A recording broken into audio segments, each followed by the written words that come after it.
राधे राधे। आप सभी दोस्तों को होली के पर्व की बहुत बहुत शुभकामनाएं।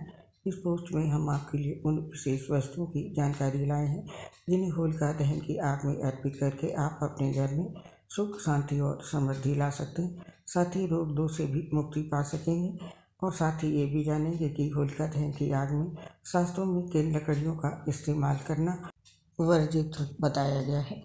होलिका दहन इस साल 24 मार्च को है। बता दें कि होलिका दहन के दिन होलिका की पूजा की जाती है। मान्यता है कि होलिका दहन की पूजा करते समय होलिका में कुछ विशेष चीज़ें अर्पित की जाती हैं।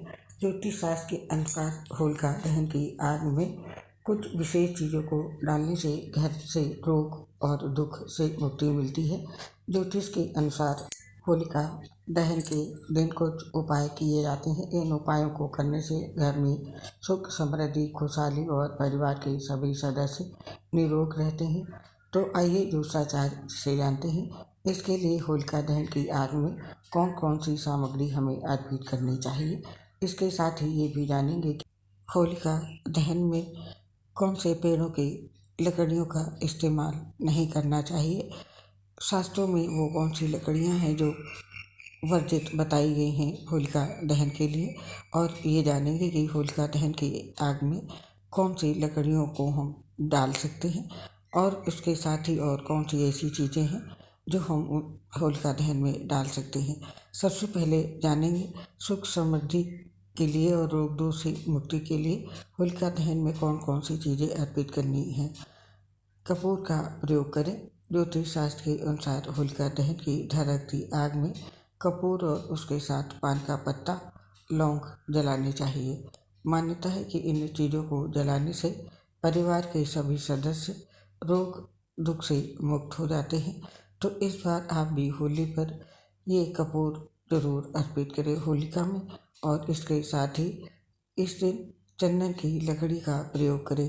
ज्योतिष शास्त्र के अनुसार होलिका दहन के दिन आग में चंदन की लकड़ी जलाना चाहिए। मान्यता है कि होलिका दहन के दिन चंदन की लकड़ी जलाने से घर में सुख और समृद्धि आती है। तो आप भी इस बार होलिका दहन में चंदन की लकड़ी जरूर अर्पित करें ताकि घर में सुख और समृद्धि बनी रहे। इसके साथ ही गेहूं की बालें अर्पित करें। कहीं कहीं इसे गेहूं के बाल बोलते हैं। धार्मिक मान्यताओं के अनुसार होलिका दहन के दिन अग्नि में गेहूं का बालें अवश्य जलानी चाहिए। मान्यता है कि होलिका दहन वाले दिन गेहूं के बाल अर्पित करने से अनाज की कमी नहीं होती है। इसके साथ ही गोबर के उपले का भी प्रयोग करें। धार्मिक मान्यताओं के अनुसार होलिका दहन की आग में गोबर के उपले जलाने चाहिए। मान्यता है कि गोबर के उपले जलाने से घर की नकारात्मक ऊर्जाएं दूर हो जाती हैं। साथ ही घर में सुख और शांति आती है। गोबर के उपले के साथ काले तिल का भी प्रयोग करें। ज्योतिष की मान्यताओं के अनुसार होलिका दहन के दिन अग्नि में काला तिल डालने से सभी प्रकार के दोष से मुक्ति मिलती है। साथ ही घर में सुख शांति के साथ खुशहाली आती है। तो दोस्तों, होलिका दहन में इस बार ये सभी चीज़ें जरूर अर्पित करें, और ये चीज़ें कोई बहुत महंगी भी नहीं है, आसानी से मिल जाती हैं। इन चीज़ों को अर्पित करने से घर पे सुख शांति खुशहाली आएगी। तो इन चीज़ों को ज़रूर अर्पित करें। और अब जानते हैं कि होलिका दहन की आग में कौन सी लकड़ियों का जलाना शास्त्रों में वर्जित बताया गया है, जिनको जलाने से भगवान नाराज होते हैं। तो होलिका दहन की आग में गलती से भी पीपल के पेड़, शमी का वृक्ष, आम के पेड़, आंवले के पेड़, नीम के पेड़, केले के पेड़, अशोक के पेड़ और बेल के पेड़ की लकड़ियों का इस्तेमाल गलती से भी ना करें। इन पेड़ों को सनातन धर्म में शुभ माना जाता है, इसीलिए होलिका दहन में इन पेड़ों का इस्तेमाल नहीं करना चाहिए। इसके अलावा हरे भरे पेड़ों का भी होलिका दहन में इस्तेमाल नहीं करना चाहिए। यानी कि इन सभी पेड़ों की लकड़ियों का इस्तेमाल होलिका दहन में ना करें, क्योंकि इनका इस्तेमाल करना शास्त्रों में वर्जित बताया गया है। और आप जानते हैं कि फिर होलिका दहन की आग में हम किन लकड़ियों का इस्तेमाल करें। तो इसके लिए होलिका दहन में एरंड और गूलर के पेड़ की लकड़ियों का ही इस्तेमाल कर सकते हैं।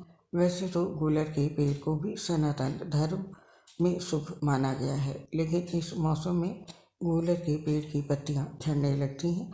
ऐसे में यदि इन वृक्षों की टहनियों को ना जलाया जाए तो इसमें कीड़े लगने लगते हैं। इसके अलावा किसी सूखे हुए पेड़ की टहनियों का भी इस्तेमाल किया जा सकता है। इसके साथ ही उपले और कंडे का भी उपयोग करें। होलिका दहन में गाय के गोबर के कंडों का इस्तेमाल शुभ माना जाता है। ऐसा करने से वातावरण भी शुद्ध रहता है। गाय का गोबर पूजा पाठ में विशेष तौर पर काम में लाया जाता है। उपले और कंडों के साथ साथ खरपतवार का भी इस्तेमाल कर सकते हैं। लकड़ियों और उपलों के अलावा खरपतवार को भी होलिका दहन में जलाया जा सकता है।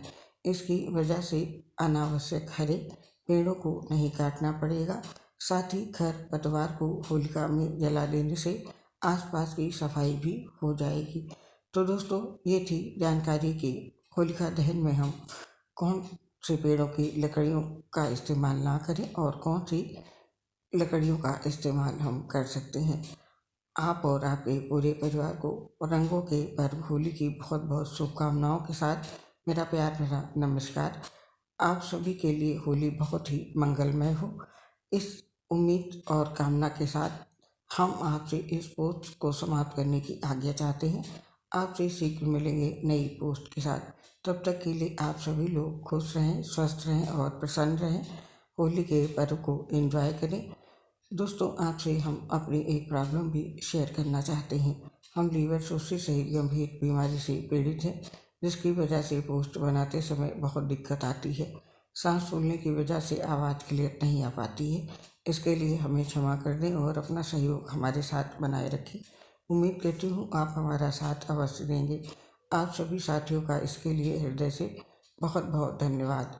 जय श्री राधे कृष्ण, राधे राधे। हैप्पी